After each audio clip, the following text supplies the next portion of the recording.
Hey everyone, we just had a massive new console mod drop in Baldur's Gate 3's mod manager featuring 18 new subclasses, a bunch of new equipment, quality of life changes, and much more. We also had 18 mod updates with some very large updates which we covered in this video as well. Now, brief overview of what we got.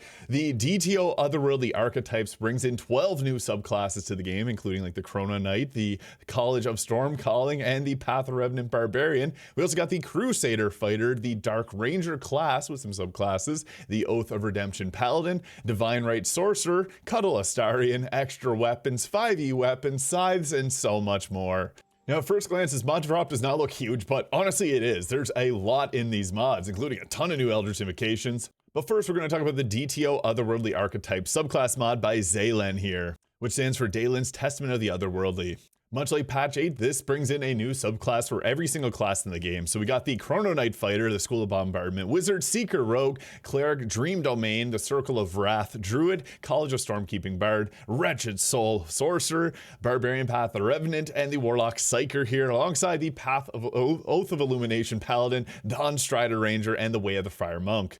Now, each of these subclasses does go all the way up to level 22, alongside having unique abilities and spells. So for example, the Wretched Soul Sorcerer here gets Poison Spray and Ray of Sickness alongside the Wither and Decay. So whenever you deal acid damage, this will give Wither, and poison damage will apply Decay on the enemy. And you get Wretched Spells here, so you can see all the different ones as you continue to level up, getting things like Cloud Kill. Whereas the Oath of Illumination Paladin is all about lighting things up. It's for sun bros out there. If you played Dark Souls, you get the Wrath of the Dawn, which you can shoot out 3 beams of intense energy, leaving holy fire on the ground, making the target take a 1d8 or 1d4 of radiant damage. Or perhaps the Dream Domain by putting people to sleep. So I will be doing a video breaking down all the different subclasses. A lot to cover just in a video like this, but this is worth downloading. It's incredible. One thing I do want to quickly mention is that there may be some mod conflicts from today's drop, including that large class mod. Just want to put that out there because I can't have certain of them pop up at the same time. I'll have to maybe show them off at the end of the video. Anyways, next we have the Dark Ranger SE by Hater here. What's really cool is there was a class, and I'm pretty sure it's the same creator, whenever the mod manager first dropped, that was the Dark Ranger, and this is the revamped version here. So you get the Black Arrow here, which uses your Black Arrow charges, which will add additional necrotic damage onto her attacks, while dealing acid damage itself. Level 1 class passives, you got the Restless Perception here, giving you advantage on perception checks. Point Blank, giving advantage on, you won't get disadvantage on attack rolls from melee. And Haunting Movement, which will give you +2 movement speed, plus your Ranger class level divided by 2. It also gets the Mark of Putrefaction here, which is a bonus action making a target vulnerable to necrotic damage. And level 3 is when you get to pick these subclasses. Now there's the Cloakwood Warden here, which is kind of like the Beastmaster Ranger, the Death Master, which is somewhat akin to like the Hunter Ranger, Darkstalker, you guys know Gloomstalker, and the Wraith Touched here. This one is closer to like the new Swarmkeeper, and then the Necromycos here is kind of like a Spore Druid. I will be doing a future video on this because I think this is a really fun class, and I'm glad this is now available on consoles. This is one of the very first mod IO mods. Now next up, Paladin fans now have the Oath of Redemption by CryptoHack here, and this is a mod that I've been using for a while, and I'm glad this is now available on console. So the Oath of Redemption at level 1 gets the Emissary Piece, giving a +5 bonus on charisma checks, using your action and a Channel Oath charge. Level 3 will give the Rebuke the Violent. You need your Channel Divinity to rebuke those that are violent. Immediately after an attacker deals damage to an ally, you can use your reaction, causing the attacker to take radiant damage equal to the damage dealt. Later on at level 20, you do get an ability that puts a shield around your character, giving you resistance to damage and returning half of all damage back to the attacker as radiant damage. Now another thing is this class does have oath spells here with things like Calm Emotions, Hold Person, Counter Spell, Hypnotic Pattern, Luke's Resilience Sphere, Stone Skin, Hold Monster, Wall of Stone, and here are the different abilities here. I will be doing a build on this in the future, so you can stay tuned for that. Next up in the following royal theme, we got the Divine Right, a Kingly Sorcerer subclass by the Wailing Bard. Now, I love the Wailing Bard's mods. This sorcerer here is a ton of fun as well. Very lore appropriate class. This quote here defines it well. As the symbol glows, the power courses through you. Authority. So yeah, this does fit well within the theming of Baldur's Gate 3 because a sorcerer gets their powers from something, and there's a big event at the start of the game which potentially could give you these powers. The Blood of a Noble. Now you get at level 1 here command and heroism spells, and you get the Words of Authority. Once per short rest, when a creature within 1.5 meters with his hit with an enchantment spell, you can give them disadvantage on their saving throw, making it more likely that we succeed. Once you hit level 6, we get an ability to give, using your sorcery points, give temporary hit points equal to 5 times the sorcery points gained. At level 11, you get a reaction within 18 meters of your character that if a target, one of your allies gets hit with a spell, you can give them advantage on that saving throw. And upon hitting level 18, you get a fun word, divine word spell. So basically, it hits in a huge area of effect, and if anyone has less than 45 hit points, they get blinded. Lower than 30, they get blinded and stunned, and lower than 20, they get just blown up immediately. And any fiends, celestials, or fae are sent from the plane if they get hit with it, so very cool, and they fail to save. So that is the Divine Right by the Wailing Bard. We also got another one here, the Crusader Fighter here. Now, I do want to note that I've been trying for a couple hours to get some of these mods to work, and this one is one that won't work. However, that's not on me. There is a little note here. There may be some compatibility issues, and my thoughts, I'm not 100% sure, so don't get me wrong if it's not correct, but I do think potentially like the DTO or some of the other fighter. If you have other fighter subclass mods, I tried uninstalling mine, but unfortunately this one here won't. I'm having issues after the hotfix, but just a heads up that there may be some issues if you're using other class mods. So if you don't see it appear, that could be why.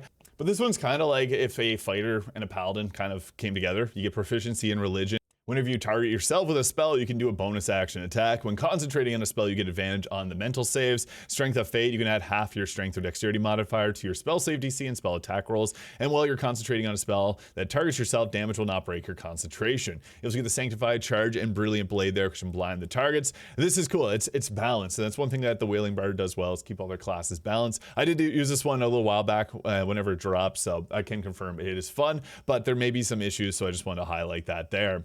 But next up, we got the Cuddle Astarion by Revolution Scribe. Build the mod. Do you want to cuddle Astarion? Well, now you can. Basically, what this does is it adds customized cutscenes that gives new sleeping animations for Astarion here, and this will also allow you to just sleep with Astarion. And this is provided you are romancing him and God through the Act 3 romance, and there's no other things that are like priority, because you know there is some cutscenes that will obviously take priority over that. But yeah, with this mod, you can just go ahead and sleep at nighttime with Astarion here. I also do want to mention there is a note, it may conflict with other mods that edit the animation base files, most notably mods that add new photo mode poses. If the animations don't play, it's likely another mod is overriding the same files. This mod is included in the compatibility patch for photo mode pauses mods, which was also updated today. So just again, a heads up, I'm just trying to cover all bases if some people are having issues with mods conflicting. Also, we got extra wand weapons here by Tasty01. This mod's really cool. So it's camp tutorial chest summonable extra wand weapons here. So you get a variety of different ones. One thing I find interesting, I'm not sure how this all works. I've been trying to do something similar with some of my mods, but it's counted as a quarterstaff, but you can equip it as a ranged weapon. Now, the way that it works is it's going to give you this ranged spell attack here. I love the way that it looks whenever you go to use it. So you actually look like you're casting. It is like coming from your hand, but you're holding the stick. So if you look at it, it does look pretty much like you are using the staff there. So really cool stuff. I love these type of mods that just give ranged casters something new to play around with. And this weapon here will be using your spellcasting ability modifier, and it gives a spellcasting bonus of 1d4 to attack rolls. So you do cast better with these, and you can pick what elemental damage type that you want to get. There are legendary versions too that'll deal a 2d12 of the damage type, so a little bit stronger, the Mithril wand and the Necrotic wand there. So yeah, that is the extra wand weapons. I think this is really sweet by Tasty01. Now we also got the 5e weapons, armors, and more Feywin's 5e mods.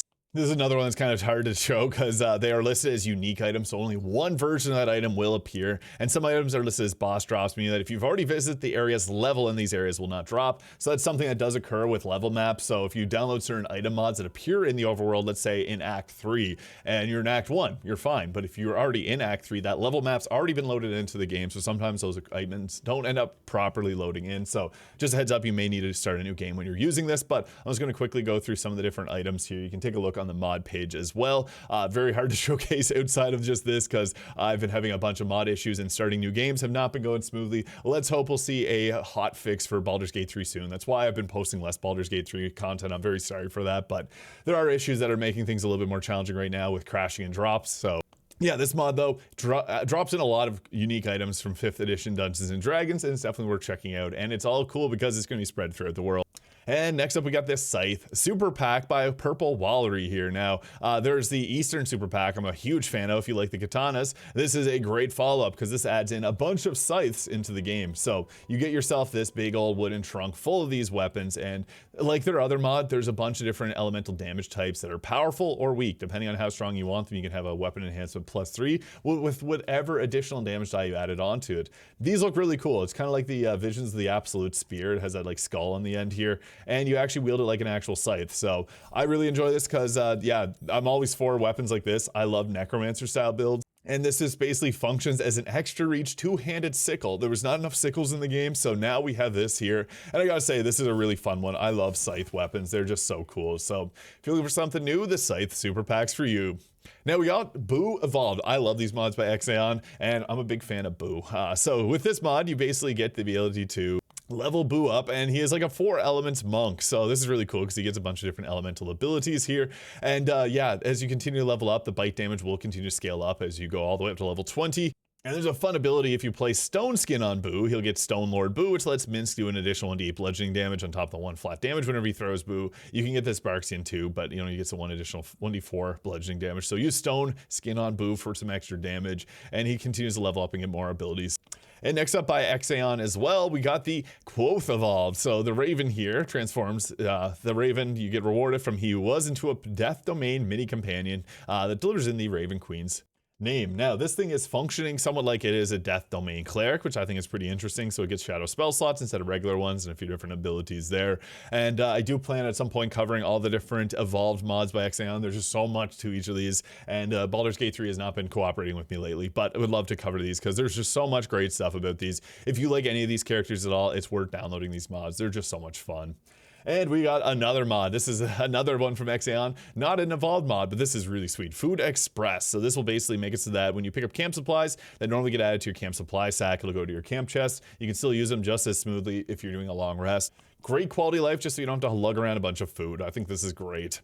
And we got next the Blood for Bloodbanks by Quothe Evolved here. So there's a little bit of an issue in the game. There's actually a lot of ways to use bleed and blood in mods, but there's not a lot of ways to actually apply it on the ground besides just attacking people. Now, there are some issues to this because as I made mods, it's really easy to see that there's many ways to make things bleed, but not a lot of items in the actual base game. And this changes it because this now adds a possible loot of a jar, vial, bottle of blood to the Bloodbank shelves, and makes the jars coagulated blood destructible so it can produce a blood puddle properly. So yeah, this is nice, especially if you're using any mods that do require blood to be on the ground. I think this is just great. So Blood for Bloodbanks.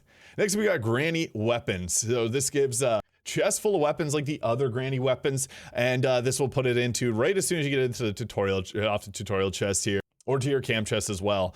So after getting off the Nautilite, just go to your camp, you'll get yourself the Granny Weapons here by _set. So similar to the Granny Weapons immersive mod that is also on console here. There's a lot of great stuff, so if you're looking for more equipment in your game, this would be definitely worth checking out. I'm unfortunately having issues with this popping up, but darn hotfix. But we got next the Shield Master feat Enhance. So this will make the Shield Master feat a lot better, so you get a +2 bonus to dexterity saving throws when you're wielding a shield. If a spell forces you to make a dexterity saving throw, you can use a reaction to shield yourself and diminish the effects. And on a failed saving throw, you only take half damage. On a successful one, you don't take any damage at all. Now you also get proficiency with shields by using this, so this is great for a lot of different characters. You also get a special shield shove spell, so you push back a target, potentially dealing force damage and knocking them prone, and this is normally not part of it, but I think that's great they added it. They also give you the shield riposte, so whenever a creature misses you with a weapon attack, counter with a powerful strike using your main hand weapon and possibly knock them prone. Inspiration drawn from Dark Souls, cool, so you get the little buckler parry. You also get shield block, using your shield to reduce incoming damage, taking half on a failed save and none on a successful one, which removes the reaction requirement. So this makes the shield feat much better, while not being like super overpowered. I think this is a fun change. I like different things like this that makes it more useful for certain abilities that just seem to be not really worth picking at all in the base game. So this mod by Omen_Corsair, great for shield enjoyers. Next up we got Mistra's Rewards by Malonky1. This is a massive mod because it adds in a total of 31 new Eldritch Invocations. Yeah, you heard that right, 31 new Eldritch Invocations. Warlock fans, it's so bad. We're so back. You get a lot of fun abilities. So when you hit a target with your Eldritch Blast, you create darkness. Aspect of the Moon, if you pack the tome, magic can't put you to sleep. Cloak of Flies, you can surround yourself in a Cloak of Flies, getting advantage on intimidation checks, summoning disadvantage on charisma checks. All creatures that start to turn there will take acid damage. Deteriorating Blast, when you hit someone with Eldritch Blast, becomes vulnerable to physical damage types for 1 turn on a save. Failed Constitution save. Eldritch Spear to go increase the range by half. Lens of Lethargy, which will slow the target by 3 meters movement speed to make it into like a Ray of Frost. If you're a fan of the Warlock, you gotta download this mod. It's crazy. So 13 of them are from 5th edition Dungeons and Dragons, which are unused in the games filed. 18 of them are from BG3 from 3rd edition D&D. And they've modified some of them as well. There's a lot of them here, so you can see as you continue to level up, you get more of them. Not feasible for me to go over every single one of them in this video, but I may do a future video on this if you're curious. Now we also got wild magic, so this increases the chance the wild magic surges to 25%, so you have to roll a 16 to a 20, and adds a low chance to trigger wild magic with cantrips, so a 5% rolling a d20. Pretty cool stuff. I love the wild magic sorcerer. It's a lot of fun. And next up we got War Dancer extra feats. I'm an enjoyer of this class mod. I've done builds in all 3 different subclasses by Eclipse here. This now lets you get extra feats. Some people love these mods, so could be for you. And we got the LGBT plus Pride die here by Frozen OJ, which has a bunch of different appearances here. And the nice thing as well is if you're a fan of the Los Angeles Lakers, they do have a dice that looks very similar to that as well. So just gonna go through all the different dice appearances here. I think this is pretty nice. So LGBT plus Pride die. Now we got a bunch of mod updates here, and there's actually 18 mods that got updated. I'm going to go over some of the big ones here. Faerun Colors got an update with some new community idea colors here. So yeah, this is my favorite dye mod. I'm using it in pretty much every single video of mine, and it's worth downloading if you haven't already, because the dye options are just phenomenal. So this now is updated to the not the most latest version, but we're getting there. We're close.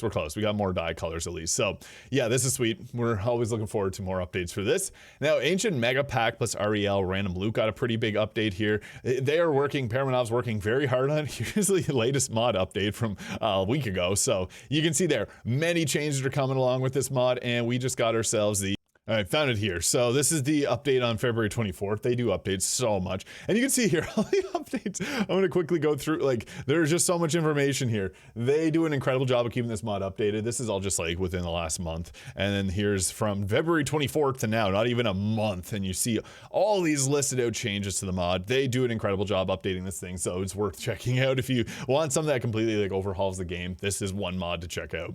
We also got updates to the Baldur's Gate 3 Chocolate Edition here by Creative Excuses. So this is another mod that's a huge overhaul. Really nice to see updates to these, because I know it would take a long time for them to test it. So this is now updated to the 61 days ago version. So not the most latest and up to date, but testing these mod updates, I can imagine takes a very long time for Larian to go through. So appreciate that they're still doing that. We also got updates to Gabe's Fun Pack. It's one of my favorite mods for console. It is so good because it's offering you 22 different mods here. But the effects go much further than that, because you got so many different things with an actual enemy loot randomizer. This is the only one that doesn't add new items into the game. So if you want to randomize the base game items, this is the way to do it. A lot of cool stuff, and this is now updated to not the most up to date, but we're getting there. We also have updates to the Book of Rogues by Incognito Burrito here. This is the best rogue mod in my opinion. There's so much great stuff in it, and this is now updated to the most recent edition. So really nice to see that this got updated properly. And finally, we surprisingly got an update to the Elder Class mod, which came out last week. I'm blown away that they got this update out that quickly, and it's the most up-to-date version here now. So everything you would have seen in my videos if you've been watching them is now going to be relevant to your character. So a lot of the different passive abilities are now included. Yeah, that was a huge amount of updates and mods, so let me know your favorite new mod or update from today's drop in Baldur's Gate 3 in the comments. Hit the subscribe button below if you enjoyed this video. I hope you guys all have an incredible day, and we'll see you all in the next video.